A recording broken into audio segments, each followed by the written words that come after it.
And we see Emmanuel Macron. He was complaining about the price of energy coming from Yeah. United States. He's not happy with the price.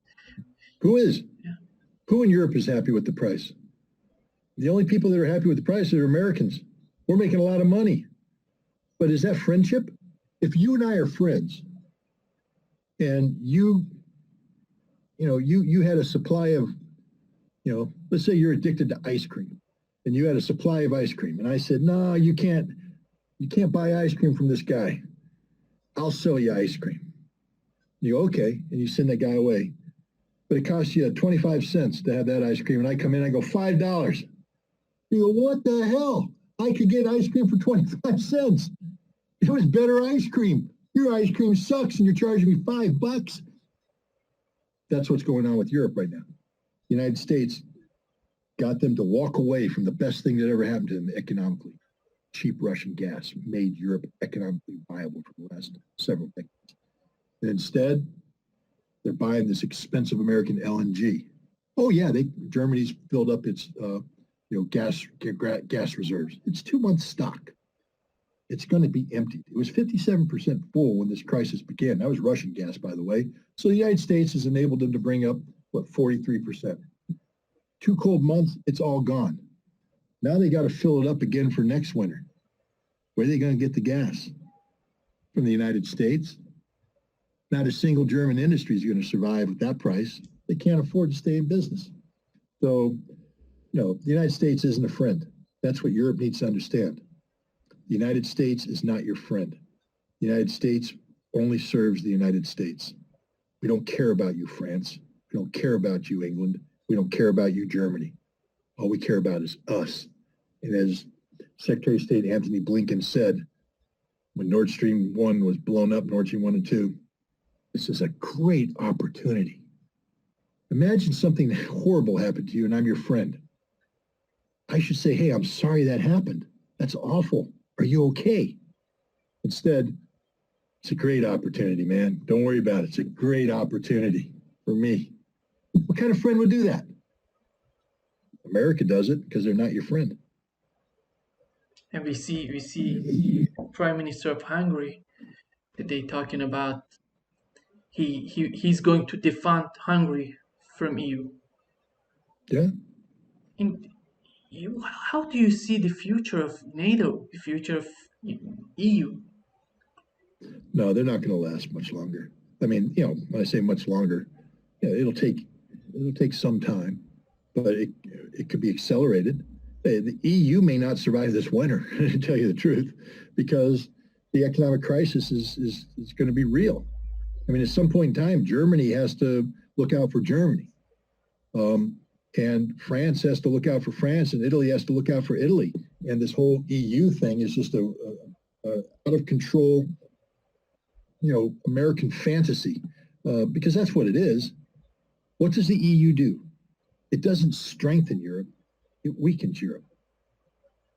The EU is a mechanism where the United States controls Europe, just like NATO is a mechanism where the United States controls Europe.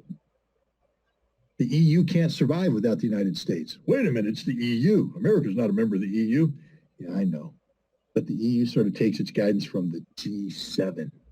The G7 is dominated by the United States. American economic policy dictates European economic policy. Find me a European nation that's willing to say no to an American sanction of another country. They won't, because they know what will happen. They're cowards. They're children. They're 32-year-old children living in their mother's basement. They can't get out because they're scared. They're so used to having mommy feed them, mommy tell them what to do, that they're afraid to get out and live on their own. That's Europe. A bunch of scared children living in their mother's basement. The mother is the United States. And that's NATO. There's not a single viable military in Europe today. Not a single one. There's not a military that can stand on its own. What about the French, you might say, with a better French accent than me? Didn't they go to Africa to fight the terrorists? Yeah. Who flew them there? We did. Who provides the intelligence support? We do. Who provides the logistics support? We do. France can't do anything without us. Nothing. And that's France. Germany. Germany can't do anything. A German military officer, you ask him to think, he's going to call up his counterpart in Washington, D.C. What should I think? What should I say? What should I do? They're incapable of independent thought. The British, if we wait much longer, there won't be a British military. It's just shrinking in front of us. The amazing shrinking man, down to nothing. There's more generals than there are, men almost. That's an exaggeration, but, no. What military? The only military of any consequence in Europe is Turkey. And most of that military is actually in Asia. So no, the NATO's nothing. They've not funded themselves. They've not trained. They've not prepared. They're not ready for war. Not at all. So what's going to happen when, Europeans are going to start asking themselves the question, why are we in this situation? How did it come to this? And the answer is because we were doing America's bidding for the sole benefit of the United States. Nothing that's happening here is good for Europe. Nothing. Not one thing is good for Europe. There's nothing good that's coming out of this. I know you've got all the people. We finally freed ourselves from Russian gas. Is this a good thing? I don't know. Look at your economies. I think it's a bad thing. We're going to be investing more in liquid natural gas. Okay, spend even more billions. And then what? It's still not enough. Not enough liquid natural gas. And what happens when the United States says, okay, well, we've put everything into Europe, but now we got to feed the Asian market. We got to feed other markets. So American gas, we don't have enough to give you. We got to go around. Where are you going to go? Algeria? They don't like you. Azerbaijan? Maybe, maybe not. Where are you going to get your gas? Qatar? They aren't sending you gas. Europe's left high and dry. The only people that's a reliable source of gas is Russia. And yet they blew up the pipelines. They won't let the one pipeline that exists function. But watch Turk Stream. Watch what happens. The news came out today. What? News came out. But you already saw. News came out today. The primary evaluation of the Nord Stream 2 shows that they can fix it in a matter of months. I don't know how many months they're gonna need to fix it. But on the other hand, we don't see NATO backing off on Nord Stream because we see Emmanuel Macron. He said he called on peace. And he said, but the terms of the Ukraine should be dictated to Russia. Something unimaginable. How you can, Emmanuel Macron I think he's losing his credibility by putting out such a statement. Everybody is. Look, Germany said the same thing.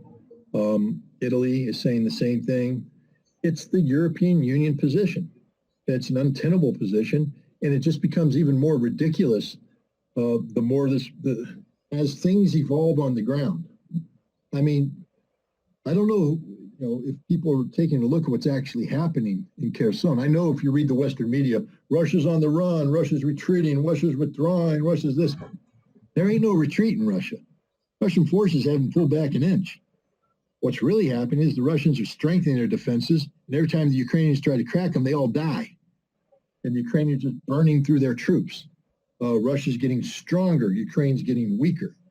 But the Europeans continue to, operate from this fantasy that somehow Russia's losing.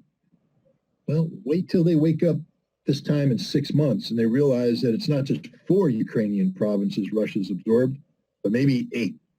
I'm not saying I know what the future is, but do you really think if things continue to go this way that Odessa is going to stay Ukrainian? Do you think Kharkov is going to stay Ukrainian? Do you think Nikolaev is going to stay Ukrainian? Dnipropetrovsk is going to stay Ukrainian?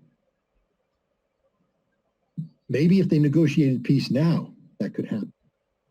But if they want to continue this war, I don't know. I don't see. Is Russia really going to leave Transnistria hanging by itself? 400,000 pro-Russians isolated under threat from Moldova and Romania with Ukraine right there? Is that really going to be the way this ends? Or is Russia going to build that land corridor through Odessa, link up with Transnistria, and secure the Russian people, the Russian nation, something that Vladimir Putin has promised? Is Russia really going to give Ukraine continued access to the Black Sea after they fired missiles that sank a Russian cruiser? Or are they going to isolate Ukraine? Is Russia really going to give Ukraine the economic potential that comes from being able to carry out international trade and commerce from Port of Odessa? Or is Russia going to turn Ukraine into a pathetic landlocked nation with no major industrial capacity? Zelensky has a lot to think about. He should be considering this rather than talking about a dirty bomb. He should be considering the future of his country. Because the longer he plays the Western game, the more he's going to lose.